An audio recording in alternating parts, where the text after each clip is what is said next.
Yeah, it is another episode of the Autumn Windbags. RJ Clifford, Juan Soto. Let's have some fun today. Freezing cold day in Long Beach today. Jesus. I went to work this morning. It was 37 degrees. I had frost on my windshield, and not like it's kind of like, wet and a little icy. It's like, no, like windshield wipers didn't work. Had to put on the defroster for like a good 5 minutes.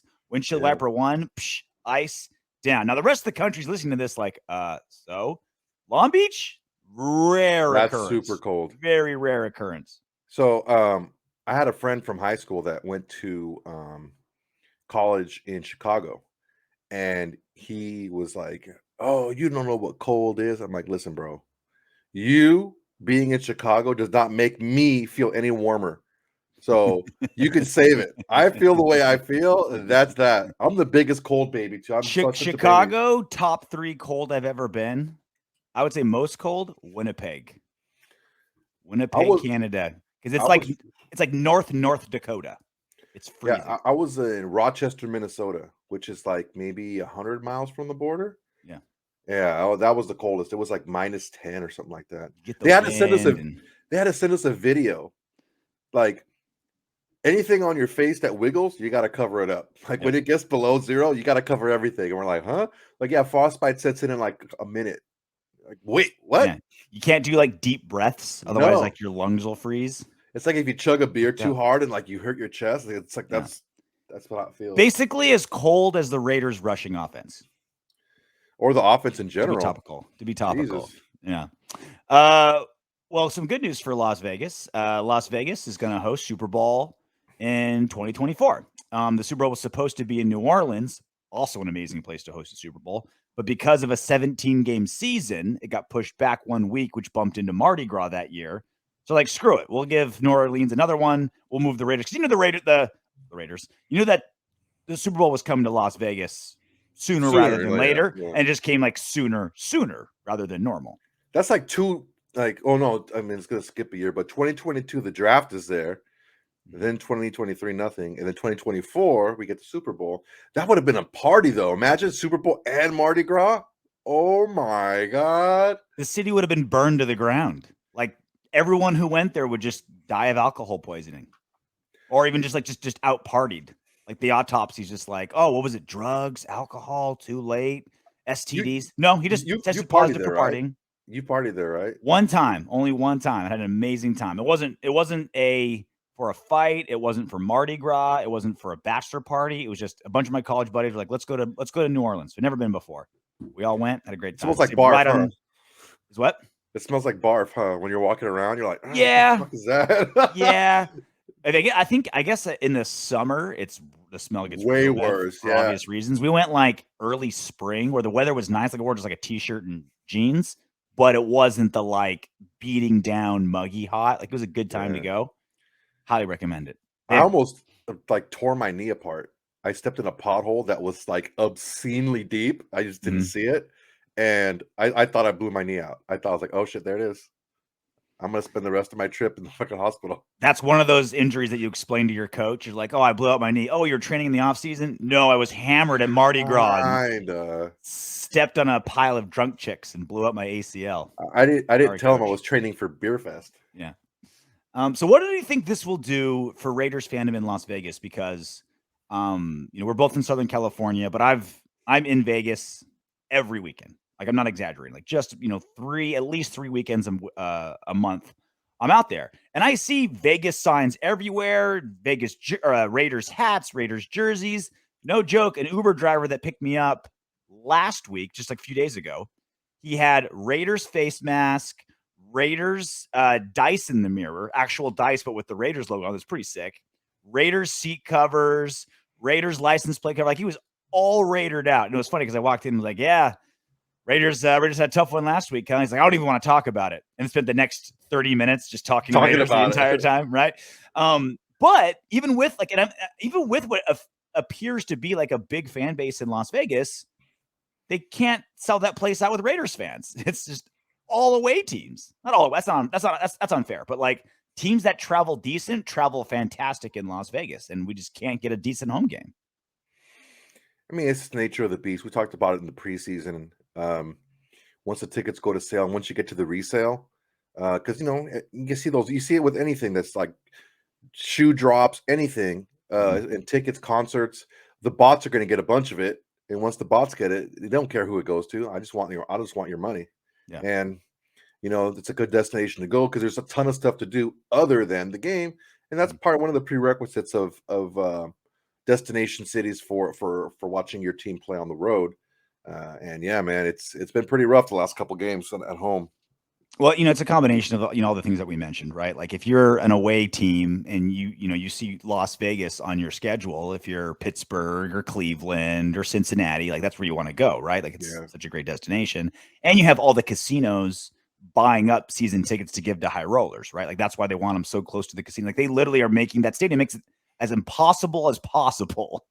That's even a phrase, as impossible as possible to keep people from driving in. They want people to go through the casinos to get there, right? To spend money and all that kind of shit. So a lot of things going against them in that realm. But I feel like Vegas is like a city full of like your girlfriend's a Raider fan type Raider fan. Like if you ask them like, yeah, I'm a Raider fan. Look, here's a jersey. And like, I root for them.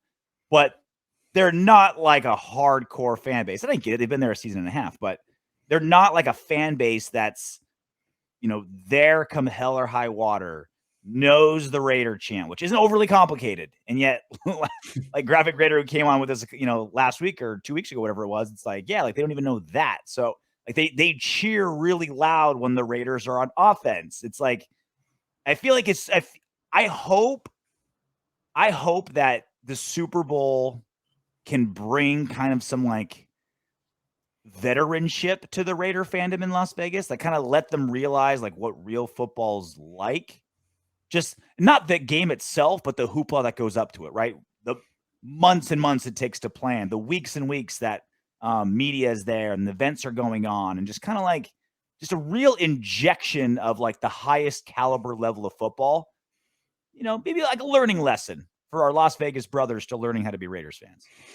It can work either way, man, because if you have a city that it doesn't have that strong roots in rooting for a team, I can almost guarantee you 99.99999 could be there for 30 minutes saying % that the Raiders aren't going to be in the Super Bowl in 2024.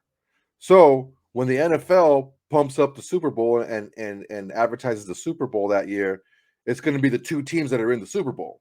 So if somebody is going to get some fandom for the teams that are playing in the game, it's probably going to be one of the two teams. Now, if they get hooked on the actual game itself and want to watch games live, then yes, okay, then it would in subsequent seasons maybe increase the fandom of the Raiders. Realistically, what are the Raiders' shot of being in the Super Bowl in 2 years? Because look, there's only 32. Look, come on, teams have been in last place and gone to Super Bowls in 2 seasons. It's happened multiple times, right? There's 32 teams in the NFL, right? Those teams have had more stable front offices and head coach and coaching. We're basically starting from. You come on. You know what? We're gonna be. No, look. If I had to put money on it, I would put money against us being in the Super Bowl. I'm curious what the odds will be. They don't release Super Bowl odds 2 seasons ahead ever. No, right? They never do. It's always one ahead. It changes too much, man. So and you still got like we'll have better odds than the Jets, than Jacksonville, than Detroit. Like not. Well, those guys are 0-2. Those guys are 0-2. They're not going to make it. I can tell you right now, they're not going to make it. It'll be what, 200 to 1, something like that. 150, something like that. All your money. Give me that money. I'll give you those odds. I might take it. But like getting you to pay your bets is like trying to like squeeze like oil out of a stone. You have to like, you act like you do me a favor when you finally like don't welch on the bet. You like that? Oh my god, no, I don't. Not at all. There's few things I disrespect a man more than welching on a bet. I didn't welch on it. I paid up. Hit on my wife, kick my dog, rob my house. Be like, that's kind of low, Soto. You're like, I've done literally almost all of those. Yeah. And you welch on a bet, then I'm pissed. Please, guys, like, comment, subscribe. Likes down here. Oh no, subscribe's over there. Comment down there. All those good things. I'm gonna get it eventually. This new camera I have is mirror image. Yeah, mine's fucked up. You know what I'm saying? Or it's not mirror image. It flips. It's flipped. Totally yeah. So this, yeah. That's what I want to like. Oh wait, there we go. Yeah, I'm not used to looking in it. I'm like, I feel like I'm looking in a mirror, but like my hands are going opposite. It's super weird. Yeah, that was no fun for anybody. So Divine Diablo, great game in his first start, right? He played a little bit 2 weekends ago, like 12 snaps or something. And because our linebacking core was freaking decimated, he actually started for us on as weak side linebacker. Had a really great game. We'll get to his specifics a little bit more in the good, the bad, and the ugly. But he was pretty vocal at the press conference. Take a listen. Personally, I feel like a lot of people would just, like a better term, is fold. They'll just lay down and come to practice, not ready to practice. And I know I'm a rookie, but I don't want my teammates to do that. I'm gonna make sure they're ready to practice, and we bring that intensity every day. So nothing too crazy, right? He didn't go on some tirade, didn't drop a bunch of F-bombs, but I think the most vocal we've seen probably out of anybody. And again, rookie, first game starting. So the question is, this will be our pinned comment on the vid, comment on it. Should a rookie be calling out the rest of the team, right? Because we've talked before, who the guys should be vocal? The guys that either are amazing good, balling out, or the hardest workers, right? I don't know what level of work Divine Diablo is. We haven't heard like, oh, his work ethic is legendary. We certainly haven't heard anything like, oh, he's a piece of shit in the locker room. No. Seems to be kind of an average guy, right? Certainly balled out. Yeah, we haven't heard anything, so it's like it's hard to say. Heard nothing from him, right? Like we thought, like okay, and this was such a great opportunity for Divine Diablo because generally when rookies don't even get playing time, you're like, okay, it's because they suck, right? Like the coaches are afraid to put them out there. No, Perriman was balling out. That's why he's right. But with like Gwit, getting hurt, now he's on IR off and on, and it seemed like they'd give him some like decent reps. They never did until now, and it turns out we got ourselves a baller. Well, here's the question: Should Divine Diablo, specifically, or rookies in general, be calling out the rest of the team? I don't have a problem with it. You're taking players who have been winners and the best players on their teams coming in to the NFL. They understand what it takes to win. They understand what it takes from a team for a team to be a winner. And if they don't see that, I don't subscribe to this. Oh, well, these are grown men who have families, and you can't talk to them. Like, no, you can challenge them. You can challenge their manhood. You can challenge their dedication.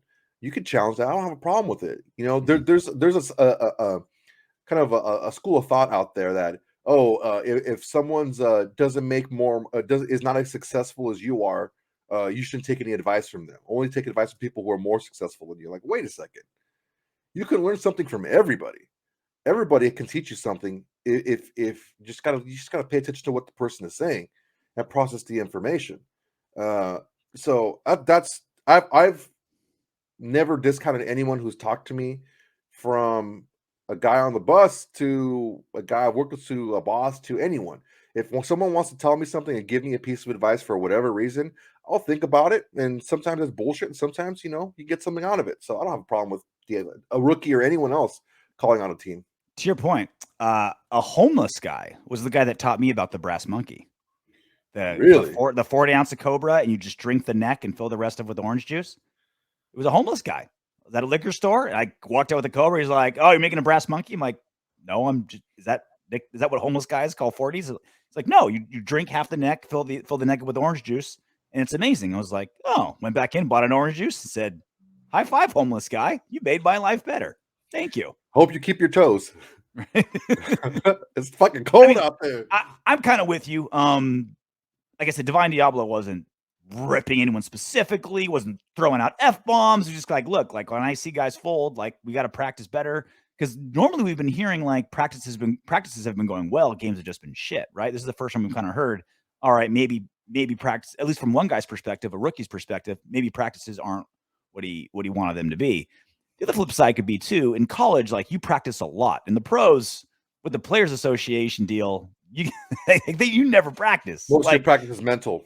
Yeah, like our high school football, like double days and like practicing every day, film every weekend, like that's not the NFL. Like you don't all it's individual. Like you hear like the super hard workers, it's all individual workouts, right?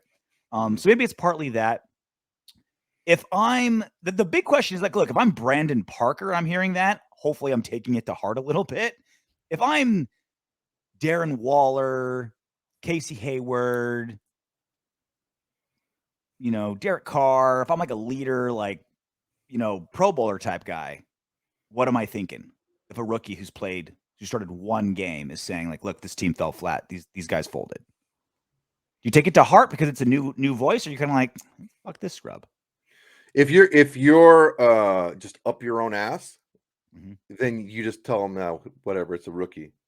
But if you're actually somebody who wants to get better and who's determined to win, yeah, you'll take a look at it and you'll first internalize it. Say, okay, did I do everything right? Am I doing everything I can do? Okay, I'm fine. Okay, who are the people around me that I need to lift up? And that was my big problem with Max Crosby when he was saying, oh, I don't want to say anything when I was a rookie because I was just no. You're telling me that Ray Lewis, before he stabbed everybody in the fucking Ybor City in Florida, when he came into the NFL, he was quiet? No, he's a leader. He goes out there and he leads. Just because Divine Diablo didn't get a chance because he was switching positions and we had veterans that the defensive coordinator liked a little bit more in the position to start off the year, but now he's at the end of the year. He's probably going to start the rest of the season. So it's not that he's a bad player and he can't play or he doesn't work hard. It's just he wasn't in a position to play because he couldn't show what he could do in games. But now that he has, I have no problem with him saying anything. It's when people when people come down on you, you're not mad when they're wrong. You're mad when they're right. You know what I'm saying? So like, I've been a radio host for over 10 years, right? When listeners are like, you got a face for radio. I have a voice for radio. I have a face for newspapers. There's a difference. When people would like come down on me for a segment or something and be like, RJ, you're a stupid poopy face, or like just like an insult, it's water off a duck's back. It's like there's nothing there. But if they're like, RJ, Matt Hughes fought Carlos Newton twice or in the rematch at UFC 34, and you said UFC 35, you're wrong. Those are the ones that get me. Like, damn it, I should have looked that up. You're right. That's what hurts. And so if you're practicing on the Raiders and you're going kind of flat and you're not giving it your all and you feel like you folded, what Diablo said is going to get you. What Diablo said is going to get you right in the heart. You're like, oh, he's saying what I know to be true. If you're a guy that's busting your ass and doing your best, you're like, okay, go ahead, Rook. Like, you're right. Like, this team's got to do better. I think it comes down to that. I think individual players will take it kind of based on their own individual situation. If I'm Corey Littleton, I'm like, fuck.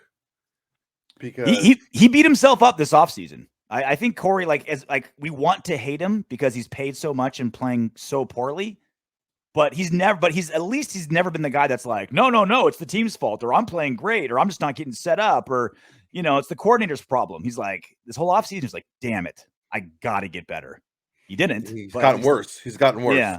He's like, he didn't, but at least like, look, man, I can care. Right? I think you care more about the mindset. I care more about the results. Like, I don't care about your mindset. You could be an asshole. You can be a jerk. You could be. I'm 90% results, but like mindset gets you to results, right? Like it's not necessarily. Not with Corey Littleton. If you're not as good a player, if you're just not that good. But he is that good. He was that good on the Rams. He doesn't have the defensive line in front of him making the plays easy for him. He doesn't have that here. That was my big concern when we got him. Is he doesn't have the best, probably the best player, offense or defense in the NFL, playing in front of him, getting triple teamed every single play. And that's a factor for sure. But he also like misses tackles on the Raiders that he didn't miss with Raiders, right? Like open field, like his coverages when he was covering a tight end or whatever, like with the Rams, he was better than he was. Like you're right. Like those are elements. Like he's just not on as good of a defense, but individual like one-on-one performances, he's been off too. Anyway, that's the question of the day. Should a rookie be calling out the rest of the team? We will pin it in the comment section. Leave your comment. I'm very curious what all y'all think about that. Now that we're done with that, the good, the bad, and the absurdly ugly from the Raiders' loss to the Chiefs, 48-9 on Sunday. Kind of even on elements. Good, bad, ugly that I'm seeing on your rundown, Soto. But I really tried hard, man. Certainly the uglies and the bads sting a little bit more. Let's at least start positively. We're gonna start with the good, like we always do. Woo! The good. Hummer Renfro, friend of the program, the podcast, friend of the program. Whether he knows it or not, his name is Hummer Renfro. Thanks to Rory. Hummer Renfro. He speaks the Queen's English too. He should have better pronunciation. So Hummer Renfro, 13 catches for 117 yards and a touchdown on a sweet little fucking quadruple move. 3 straight games of 100 yards receiving for Renfro. And 10 plus catches. Yep. Fumble lost was one downside on that. Yeah, what are we going to do? This is the good. We're talking about. We'll get to that later. Stay positive, Clifford. Yeah, geez. Talk about me being negative. Josh Jacobs receiving 5 receptions for 46 yards. So it's just over 9 yards of reception. Definitely needed out of the backfield. Normally when we get a little swing pass or a check down, it's like maybe a 1 yard gain because we get tackled. He was actually making people miss. He had a little bit of room on a little swing pass in the third quarter where he gained, I think, about 15 yards on that play. It's nice because we were forced to go to him a lot, obviously, with Kenyon Drake on IR and Jalen Richard on COVID, right? Is he going to come back? I'll look that up. Is he supposed to be back this week for COVID? But yeah, I want to see Regas, see what Regas can do. Yeah. Well, like we have maybe two of the most expensive backup receiving backs in football, and they're both out. At least Jacobs is able to kind of fill that role when needed. Yeah. Moving along, Divine Diablo, the aforementioned Divine Diablo had 10 tackles, led the team, 5 solo tackles, and beautiful. He's just all over the field, man. He's all over the field. He was in every single play, and he's looking like he's going to be a leader on this team if he keeps going with the headspace that he's in right now. Yeah, it's now the real question is now that opposing offensive coordinators are like, oh, this guy can kind of ball. Are they going to start? Is he going to be like part of the game plan moving forward? Because when he comes out of nowhere, rookie, right? Like no one's accounting for him, And then now let's see if offensive coordinators account for him and see if his play still hangs. Yeah, you call specific plays or draw up a specific game plan plays to put him in a compromising situation. Then we'll see how he reacts. But I mean, all good so far. Your best friend Jonathan Abram also with 10 tackles, 4 solo. We'll get into the other stuff later. Yeah. New to the program, Malcolm Kuntz. He had a sack on only 15 snaps. He had a sack. Now that may not seem like it's a big deal, but like normally a guy plays like around 60 snaps a game. That's like 4 sacks a game. And this is at this rate, he's going to have 70 sacks this season, right? Remembers that Simpsons line where Disco Stew is trying to the Disco job Stew doesn't advertise. he's at the job fair and he's like, disco balls from 1967 to 1971 sales have increased by 300%. At this rate, we'll all be billionaires. That's kind of how I feel about Malcolm Kuntz. Yeah. He's showing what he can do in limited snaps. We are picking and choosing when he comes into the game, which is smart because we're not putting him in a position to take on double teams or jumbo lines or tackle eligible stuff like that. That's it for the good. Now to the bad. Okay, fun part. Our defensive and offensive game plan and our in-game adjustments, I didn't see a lot change from a philosophy standpoint. One thing that I did see a little bit different in the second half, towards the middle of the third quarter, was Derek Carr more in the shotgun. Mm-hmm. That's where he was most comfortable in college. That's when he was most comfortable in his best season with us in 2016. That's when he's been the most comfortable and looked at the best earlier this year. He was in shotgun and he was doing those false snaps and he was waiting for the defense to react. He would check to a different play. I don't know why we got away from that, but that's really our best chance to move the football, to get Derek Carr in the shotgun and have him, survey the defense, get them to react, get them to flinch on a false snap, and go from there. But unfortunately, we kind of just did more of the same throughout the entire game, and it just didn't get any better. As far as defensive adjustments, this was a flashback for me. One of the guys I work with is a lifelong Chargers fan, right? Like had season tickets ever since he was a little kid. And we were talking about Gus Bradley coming over. And I'm like, yeah, we got Gus Bradley. Can't we guys let him go? Like, the only reason your defense sucks is because all those injuries. And he's like, Bradley, he doesn't make adjustments. Like, he has his defense, and if it works, great. And if it doesn't, he just sticks to it. Like, and that's the negative to the positive of a simple defense, right? Young defensive players play fast. Don't overthink the defense. Just play. There's no perfect strategy in football, right? There's no perfect strategy. Everything you do has upside and downside, right? And so having a really simple defense means the Andy Reids of the world and the Patrick Mahomes of the world and the Tyreek Hills of the world are going to dissect it, figure it out, and shove it up your ass. And that's what's happened to Gus Bradley's defense twice. It's just like I saw a stat where it's like something like teams run two high safeties like 70% of the time against the Chiefs. And that's why the Chiefs offense has sputtered the last 3 quarters of the season. The Raiders were in too high, like 18%. Like, Gus is just like, nope, I run my defense. That's not what I run. That's it. We're not going to overcomplicate it. And this is the absolute ugly side of a simplistic defense. I mean, having Gus Bradley on the team this year, coaching the defense, was a good thing because you actually saw players play in a system that they can perform well in, and then you can see, okay, who are the players who can play and who are the players that can't. Jonathan Abram, okay, we see where you can work, we see what you can do, we see where you're really deficient. Okay, you have a Nate Hobbs or a Divine Diablo. Okay, we got some real guys, Trevon Merrick. Okay, great. Okay, these are players. Littleton, yeah, you got to go. Like, now because it's kind of like a litmus test. Okay, let's just make it very simple and easy.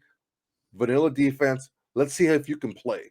It doesn't handcuff your studs, but it exposes your weaknesses. Yeah. Moving along with the bad, Foster Moreau.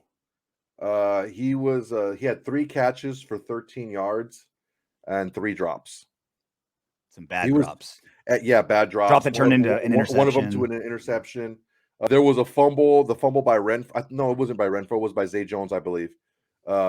There are so many fumbles. I can't keep them all. Yeah, I can't keep them all in my head. Zay Jones fumbled, and it's like I even told you, it looked like Foster Moreau wanted no part of that football. Yeah, Moreau's been a real disappointment this season. Yeah, he's been targeted 6 times, and he got 3 catches for 13 whole yards, and he had 3 drops. I could not have been more wrong about how I thought Moreau's season would be this year. I thought he'd be, oh, dude, we got him and Waller, put them both on the field. Waller ever gets hurt, we're good, dog. We're fine. Nope. Off year, or maybe this is just who he is. I don't know. He tends to play better when he's more like a Darren Waller. When you get him out in space, that's when he seems to be a little bit. When he's the traditional, runs the traditional tight end routes, he's not as good. Corey Littleton, we talked about him a little bit. Corey Littleton was looked at with our best player on defense, Denzel Perryman. I was so jacked when we signed him. I was so pumped. Yeah, and he was looked at as someone this game specifically to really step up and help this defense because Denzel Perryman was, okay, Littleton, you're the next guy up. Like you're the guy that's making all the money. You're the guy that has all the hype on him. Let's see what you got. He played all of 19 snaps. He had 1 tackle. That's it. For $15 million, that's what we're getting. Oh, no. He played 19 snaps or all but 19 snaps? No, he played 19 snaps. That's all he was on the field for. And that's, for $15 million, he's getting paid almost $1 million a snap. Not a bad gig if you can get it. Yeah, right. Our third down offense, we were 4 for 11 on third down, which is not good. And our third down defense, Kansas City, was 9 for 13 on third down. So, not very good. Offense is off the field fast. Defense is on the field forever. Some of those were like 3rd and longs, too, like 3rd and 12, 3rd and 15s, and they were just picking them up like no problem. All right, that's the bad. But that's the worst of it, right? It can't get possibly worse than that. Obviously. It might. No way. Wait, there's more? We might have a little bit worse. More? We just might. We're going to the ugly here. Okay. Our ball security was absolute caca. Started with Josh Jacobs in the first play carrying the ball away from his body. Zay Jones carrying the ball away from his body. It just was an orchestra of just Bad. When Hunter Renfrow is fumbling, you know the whole team is off. When like Captain Surehands is dropping balls, you're just like, okay, something's in like they had a bad like pre-game breakfast or something. Like something was up. That was so bad. That was Josh Jacobs' first fumble of the season first lost fumble of the season. Like he's generally, I've been pretty hard on Jacobs. Ball security has been a good asset of his. That's generally a strong point. He's fumbled a couple times that he was able to drop on it. It's also a regression to the mean, right? Like remember earlier in the season we had like 9 fumbles, but recovered all of them. Recovered them all. Yeah. We're like, okay, that's awesome. I'm glad that's happening. We recovered 8. We recovered 8, and 1 was knocked out of bounds. But like we retained possession on all 9 fumbles. Yeah. I'm like, okay, that's cool, but that's not like a skill of ours. That's just dumb luck, and it's gonna go the other way eventually down the season. Of course, at least it happened in a game we had no chance of winning. Right? It didn't happen in a close game. Our regression to the mean. Oh my God. It was just terrible. I was texting because I was a little bit ahead of you guys. No, I was same as you. You were me? Okay. I was watching Rory. Yeah. Rory was behind me. I'm like, oh yeah, by the way, we fumbled again. Like maybe like 5 minutes. I got more like 2 minutes ahead. The decision to meet at midfield pregame. Just again, I'm not big on motivation. I don't think that it really works because when you fumble on your first play and the defense returns it back for a touchdown, there goes your motivation. Yeah.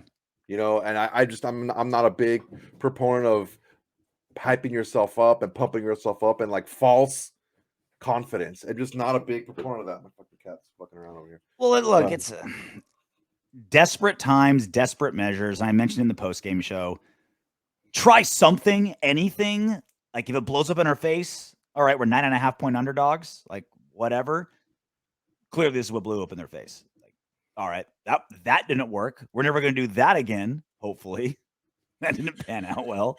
I mean, what's better than someone talking shit and then you beating them and being able to say, what was that again? What were you saying earlier? Mm-hmm. That's what I'm saying. Nothing better. You raise the stakes, right? Yeah, but you raise the stakes better after the fact. There's nothing better after someone has already talked shit. That's better than talking shit and then doing what you said you were going to do. Even better is you beat them and you're able to throw it in their face. So why is Floyd Mayweather and Conor McGregor the biggest selling draws in combat sports? Because they raise the stakes because they talk so much trash, right? If they win, it's like, oh, they backed up everything they said. They're also good. And they're also really good. If they lose, the stakes have risen, right? There's guys that are better than 100 fighters better than Conor McGregor. No one sells better than him because he raises those stakes. Now, this isn't prize fighting. Like they don't care what the ratings are, but it goes to my point. Like you said, when the stakes are risen, whether because of you or because your opponent from trash talk, it makes your win feel that much better and your loss hurt that much more, which is what I love about sports. Just not what happens to us. Yeah. All right. Our defensive effort late. We allowed a backup offensive line, a backup third string, I think, running back, to go untouched 51 yards for a touchdown. I had no idea. Yeah. I had no idea what this what I thought it was Frank Gore. I had no idea who this guy was. And I'm like, okay, who's this guy? Derek Gore. Oh, what the hell is that? Frank Gore stopped boxing training for one game just to play the Raiders because he knew he'd get 50 yards and a touchdown. Dude, it's like for a day. This guy's 27 years old. He's not a rookie. He's just a practice squad guy who's bounced around from team to team who just happened to land on the freaking Chiefs, and they activated him because they didn't have any running backs. That's who scored a 51-yard untouched against our defense and a backup offense. Yep. That's inexcusable, and that's the ugly. Everyone, the good, the bad, and boy was it ugly, Betty. Yeah, that ugly was like shaving a dog's butt and telling him to walk backwards. Ugly, real ugly. All right, well, let's turn things around. Raiders versus Browns, not this Sunday, on this Saturday. We got flexed to a Saturday game, which normally I love, right? Like if I love being Thursday night football, Thanksgiving game, Saturday game, because both teams have the same short week, but we in our next game get a long week. So normally it's great. It's even better for us this week because every single person on the Browns has been sneezing in each other's faces. Everyone's got COVID. Spitting in each other's mouths. Everyone's got COVID on the team. The coach, Baker Mayfield, half the offensive line. It's nuts. Like this, the receivers, like all their assets, like all their best players, all in COVID. Now, as of right this second, we're recording this Wednesday night. The game is still on. I think the NFL, I think last season they gave NFL teams, because COVID was a little newer. Remember how there were so many games? They didn't cancel a single game, which is kind of crazy to think about.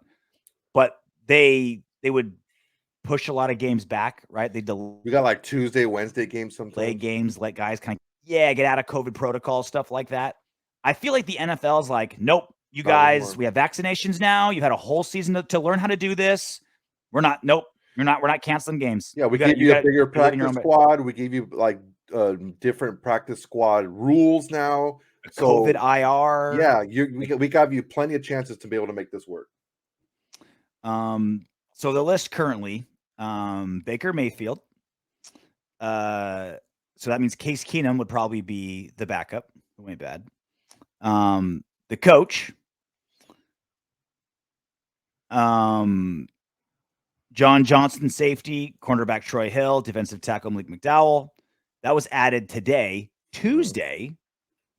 Jarvis Landry, guard Wyatt Teller, tight end Austin Hooper, left tackle Kendrick Willis Jr., Tack McKinley, punt returner Jojo Natson, backup guard Drew Forbes, reserve tight end Rob Travis, all placed on the COVID injured reserve. Now, some of these, so there's still variables in play. If these players can submit 2 negative COVID tests between now and Saturday, they can play. The other caveat is, does the NFL push this back, right? Like I said, I doubt it. They're kind of like, all right, guys. They already said they won't. You should have figured it out. Well, if guys keep losing, or if they keep losing guys, it's not likely. So. It's not likely. But, I mean, even best case scenario, half the starters aren't getting a week of practice. That's if they all come back. And if they don't have a coach. Mm-hmm. I mean, do they count day of tests? Like, is that enough time to be able to say you can play? If probably, not, I think the morning test maybe. Okay, so then they should be able to. They have 3 days then. They have Thursday, Friday, and Saturday to test. And they have to do 2 in a row. So if the Monday, Tuesday guys, if they submitted negative tests like today, right? So it's like it's a whole wave of guys, right? A whole Friday's the day. Monday, a bunch of Tuesday, a bunch Wednesday. Friday's the day. If you pop dirty on Friday, you are done, my man. But this is the other part of it. Is a whole slew of a whole new wave of guys going to test positive tomorrow? That's the other thing. Like, it's not slowing down. It's not like a whole bunch of guys tested positive on Monday and then it's been like no one's tested positive since. It's every day this week, a whole slew of starters have tested positive. Mm-hmm. So this could get worse going the other way. Not better for us. That's crazy. Worse for them. Yeah, it's crazy, man. What are those guys doing? They just I think maybe they're just close talking. You got a bunch of close talkers over there. So it's also weird, like the false positives and stuff. So like when I got COVID a year and a half ago, I got COVID while working at the UFC. I got popped during. I took a UFC COVID test, so I wasn't able to work the next day. The whole thing. My very first the test I took the day before was negative. That was the Thursday night.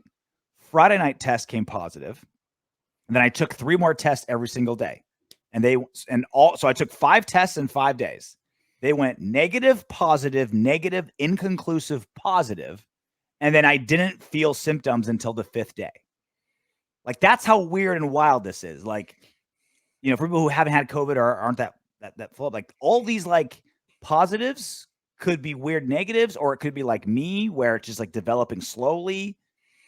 It's not an exact science. Like, they try to make it exactly like, oh, you're positive, okay, 2 weeks. It's like, it's not that. Like, it's all over the place. Yeah. I had it too. That shit was ass. I'm too strong. I didn't have it that bad. I had 4 days of just kind of like terrible. Yeah. I remember you had to do the show. You did shitty. I did. You were playing hurt. You were playing hurt. You had turf toe. You had turf lung. Right. turf lung, turf head. It was pretty bad. But honestly, right. how much does their offensive game plan really change, right? They want to just run the ball, right? They're just going to either way, they want to run it up our ass. Like here's our so here's a look on the breakdown. Now this is how both teams have played, with all of our starters, right? With as it's normally going. But you can see obviously like the Browns rushing attack, 144 yards per game. Awesome. Raiders rushing defense, 125 yards per game, 26th. Bad. I mean, the game plan is clear, right? Our rushing offense, terrible. Their rushing defense, above average.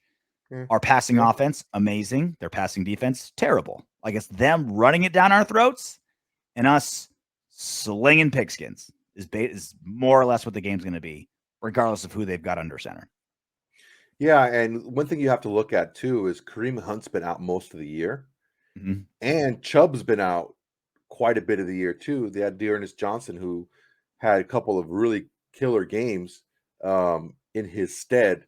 So it's not just they have this two-headed monster, because they haven't had Kareem Hunt for a long time. He's out again with COVID, I believe, and Chubb hasn't played every game either. He's been out a couple of games as well. So it's just their scheme, their offensive line, and they have 3 talented running backs there.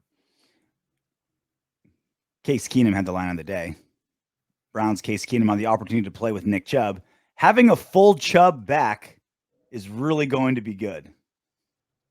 Buzzing. Back there. Having a full Chubb back there is going to be really good. See, that makes it even worse. Like that's just saying like, having a full Chubb is good. You're like, yeah, I'm getting up there in age. It's nice when you're like, when it's diamond hard, it's like, okay, that's good. Easy. I drink a lot, having a full Chubb back there. Okay, Case. If that's what you like. I also wonder, like, if in the Browns locker room, all the Chubb jokes have just been recycled 1,000 times, and then Case Keenum's like the unfunny dude that says the inside joke like 9 months later, and now we all find it funny. Case Keenum feels like the guy that would be that. That's like going down to the octagon, and your like walkout song is like Gangnam Style. It's like it's old, bro. It's way past. Well, it's like the line, like every time I'm doing something non-MMA related, but I'm like the MMA fighter, and I mess something up, I say, "Oh, I get hit in the head a lot. Sorry, guys." And everyone's like, "Oh, that's funny." Like that joke's been made 1,000,000 times in mixed martial arts. Like that joke's been done 1,000,000 times, but it's new to you, so I'll snag it and use it. There's a lot of great Chubb jokes too. I would kill it in the Browns locker room. Boner jokes for a day or two. Crazy. For a day or two, and then because you're in different situations, like like you're in the showers, like, oh man, I can see your Chubb from here, things like that. No, back from injury, full Chubb. No, come on. Oh man, I don't know. All this negativity's made you not funny anymore. That's a little lowbrow for me. Oh, stop it. Mr. Highbrow. Sorry, I can't see your joke from my monocle. I'm too highbrow. My top hat is covering my eyes. I can't see your joke. It's true. My cummerbund is too tight. I can't breathe and laugh at your joke because I'm too highbrow. I'm the Monopoly Man. I'm Juan Soto. That's his name. Highbrow. Come on. The random memes and jokes and shit that you send me recycled from Instagram every day. I know exactly how high or low your brow is. Mm-hmm. It's not very prominent. It's dragon.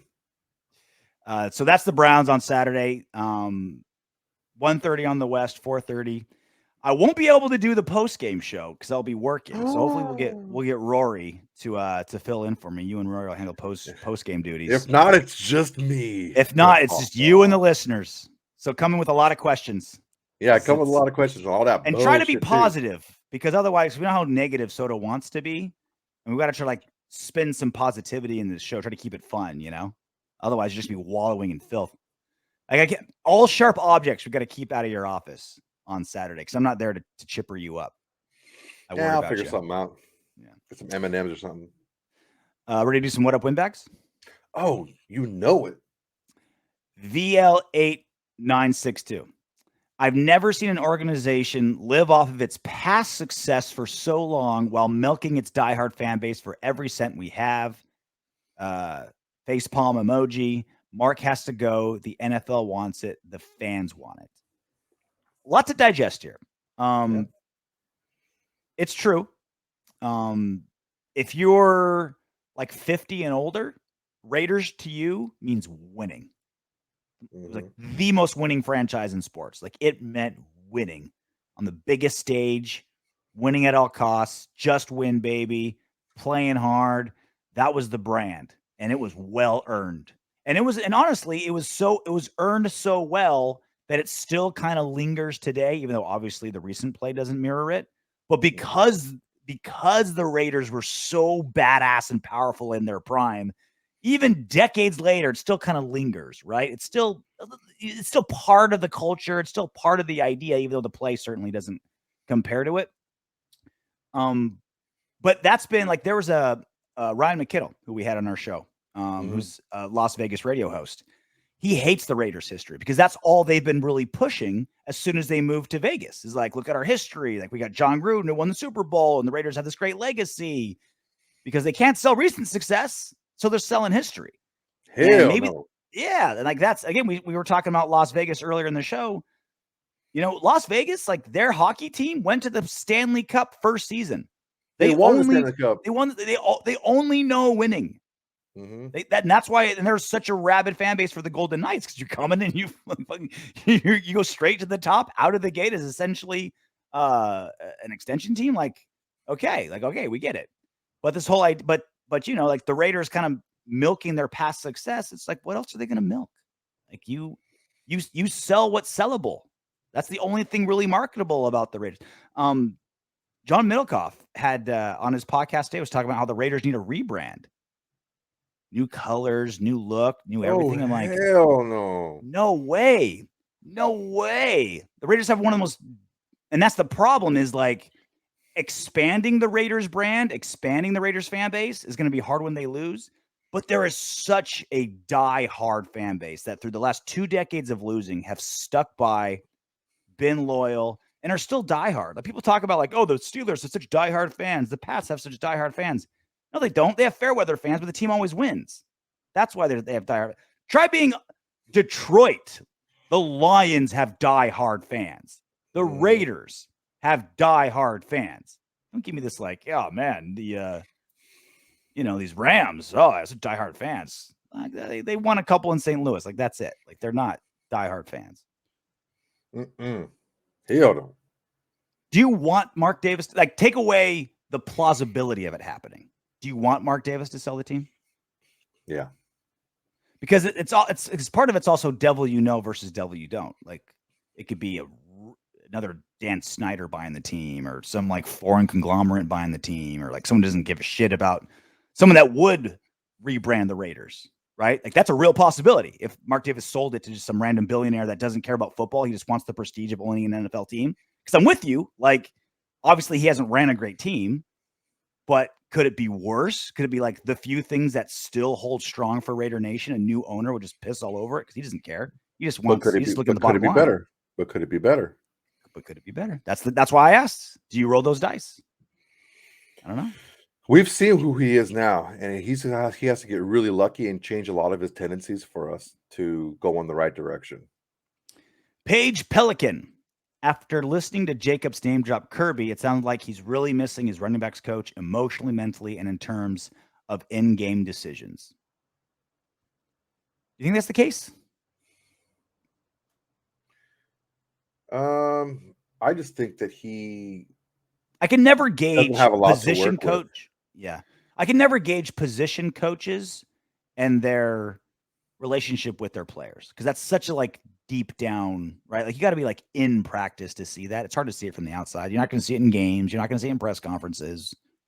You know, you kind of have to like almost be there, because I've had a ton of coaches in my day, right? Whether wrestling or football or MMA, and some of them, they were my coach, and when I don't need them, I don't care about them at all. Some of them are my best friends to this day, and it varies, right? Like I can't explain why some of them are that way or the other, right? Because Josh Jacobs, he hasn't played great since he's been on the Raiders, but this has been his worst season. Is it just O-line, or do you think something's going on in between the ears? It's possible. I mean, I said it the last episode. You could be the smartest guy in the room, but if you can't communicate to anyone, it doesn't matter. You can be a great running back coach, but if you can't get across what you're trying to tell Jacobs, you can't get him to understand what you're saying and to apply it. It's not going to work. Maybe Kirby was just somebody who was able to communicate with him a little bit better and a little bit easier, and kind of make things make sense to him a little bit easier. Last one, Masked Man, 23. Be a great porn name, Masked Man. Mark Davis is no Al Davis. I didn't mean to crush Mark Davis and what Windbags ended up that way. Mark Davis is no Al Davis. He should have had a potential replacement for the head coach without a crisis forcing it. He blew the rest of the season, putting Rich Bisaccia in as interim coach. Masked Man, I can't disagree with you more. Mark Davis's mistake was the 10-year contract for Gruden.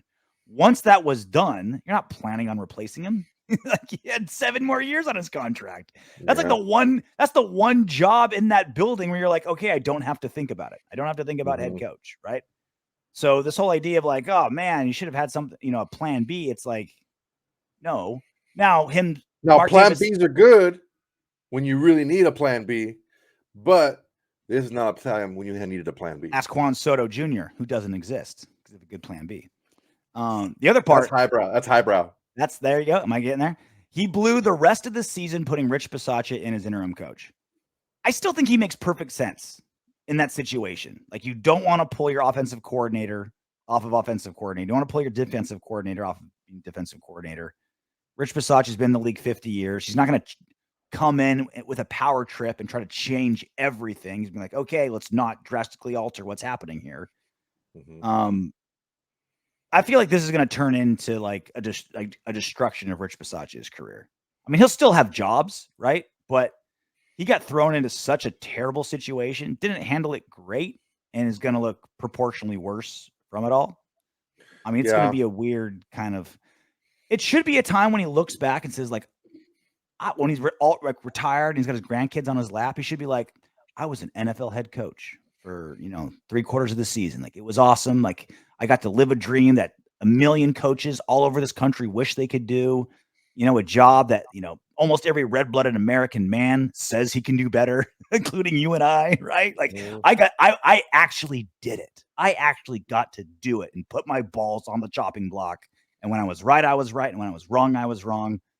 But I think this whole part, he's gonna look back and be like, that was a clusterfuck. That sucked. Well, yeah. I think the thing that we have to focus on is he didn't do a good job. And I think that the idea of bringing elevating, let's say, a special teams coach or a peripheral coach to head coach was good. It just so happens that it was Rich Bisaccia who seems like he was a lot more focused on if the team is okay, as opposed to getting them focused to win games. He was still himself, right? Like, that scoreboard watching comment, just I don't care to hear his name anymore. Well, once I heard that, I'm like, dude, you don't want to win games, so I'm done with you. Does Mark Davis keep him as special teams coach next season? It's not up to him. It's up to the head coach. Well, it could be up to Mark. I mean, if Mark says keep him, right? If that happens, whoever the decision maker is next season, do you keep Rich Bisaccia as a special teams coach? No. Because look, do you think he can't be a good special teams coach after being a bad interim head coach? You got to admit, he was stuck in a very tough situation. Like, it would have been really, really hard to look like a really good coach in that situation. Now, we can point to plenty of things he did incorrectly that he could have done better. But it was a rough situation. But the thing is the mindset is what he could have done better. How he conveyed what was important could have been done better, and that's what people are going to grasp onto. Is, okay, look, he wasn't worried about winning games, and they didn't win very many games. That's not good if you want a head coach. Like, he can tell us all he wants, his game plan and what he wants to do, and this and that, and blah blah blah. But at the end of the day, this is what he did. And this is what he said he was most concerned with. And though they actually matched up. So what he said he was concerned with matched up with his team's production. And that's not what I want in my football team. I want a guy who wants to win. I want a guy who's focused on winning. I want a guy who's scoreboard watching. Well, the scoreboard on Saturday, according to the odds makers, it should be pretty close. The Browns were 6-point favorites before this whole COVID thing hit. Now they're 1-point favorites, and who only knows what's going to be moving forward. So, hey, I'll take wins any way I can get it, even if it's just with like a decrepit Browns team that can't breathe. I'll take it on a Saturday all day long. Well, let me give you a little bit of insight here on betting. When the road team usually is -3, so whatever you see, it's -3. So Vegas is actually in a neutral site. Well, home team. Home team's -3. I'm sorry. Yeah, you're right. Like the casinos think that on a neutral site with the players who are going to play, the Raiders should win by 2 points. Mm-hmm. But since the Browns are at home, they get 3 points for that. Now they're -1. Until Saturday rolls around, knock on wood if you're with me. Hey, Windbags, if you want Darren Waller to catch 20 touchdown passes this season, don't be afraid to click those subscribe, like, share, and comment buttons. Plus, your comment could be featured in the next What Up, Windbags?